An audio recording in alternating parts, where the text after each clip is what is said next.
So Perkins & Will is one of the largest architecture firms in the world. But what's amazing about it is that each of the studios operate as individual entities. They all have their very own culture, their very own kind of identity. And what makes it really exciting is just being a part of shaping that identity and shaping what that really becomes and what we think it really should be.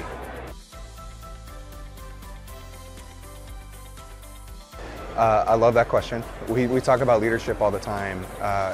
For me, what I've been learning is that we often run into people who are positional leaders, people who we follow because we have to. I think the people at Perkins & Will that are really successful are they are leading and you follow them even if you don't have to, which is kind of an amazing thing, and we're always trying to figure out ways to help people learn to lead, be really intentional about plugging them into internal or external leadership programs and being quite specific about how we can develop human skills with our leadership, not just how we design and lead the process and the work, of course, but also how we lead the people.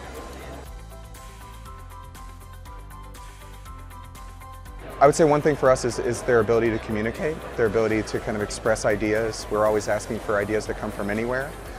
So their way to communicate just visually, graphically, to the way they write is always really important.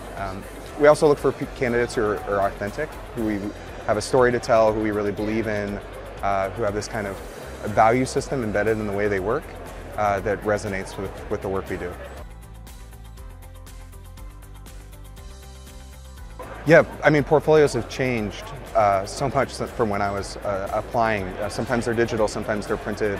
But regardless, again, back to this kind of story that the work is telling, each project having a very clear idea, seeing a lot of process in the work, seeing from the sketches, the models, the sketch models, not just the finished polished renderings, but seeing the kind of story or the arc that the work went through to develop is really important to us. It couldn't have changed more. We went through a time through COVID. We became quite nimble at working online using Miro and all these kind of online platforms.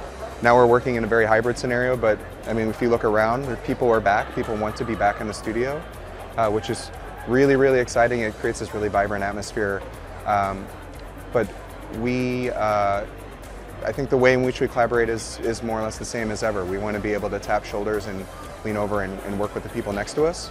But we also want to be able to talk on Teams and create that kind of flexible hybrid environment that sometimes this this new world we live in requires.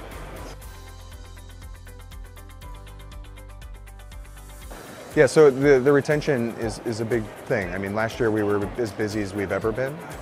We couldn't hire fast enough. We often said that there was more work than architects. And now I think when we're trying to keep people and make sure that they're invested long term, that we want to invest in them as much as they invest in us.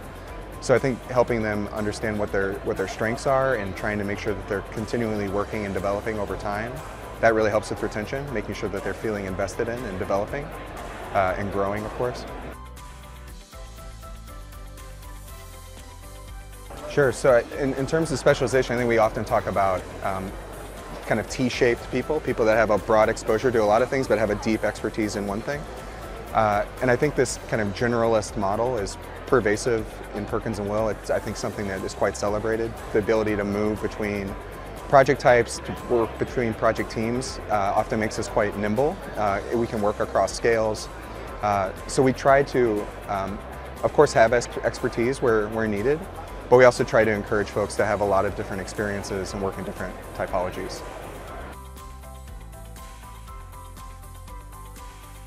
So I think I heard this T.S. Eliot quote one time that everyone gets the experience, but not everyone gets the lesson.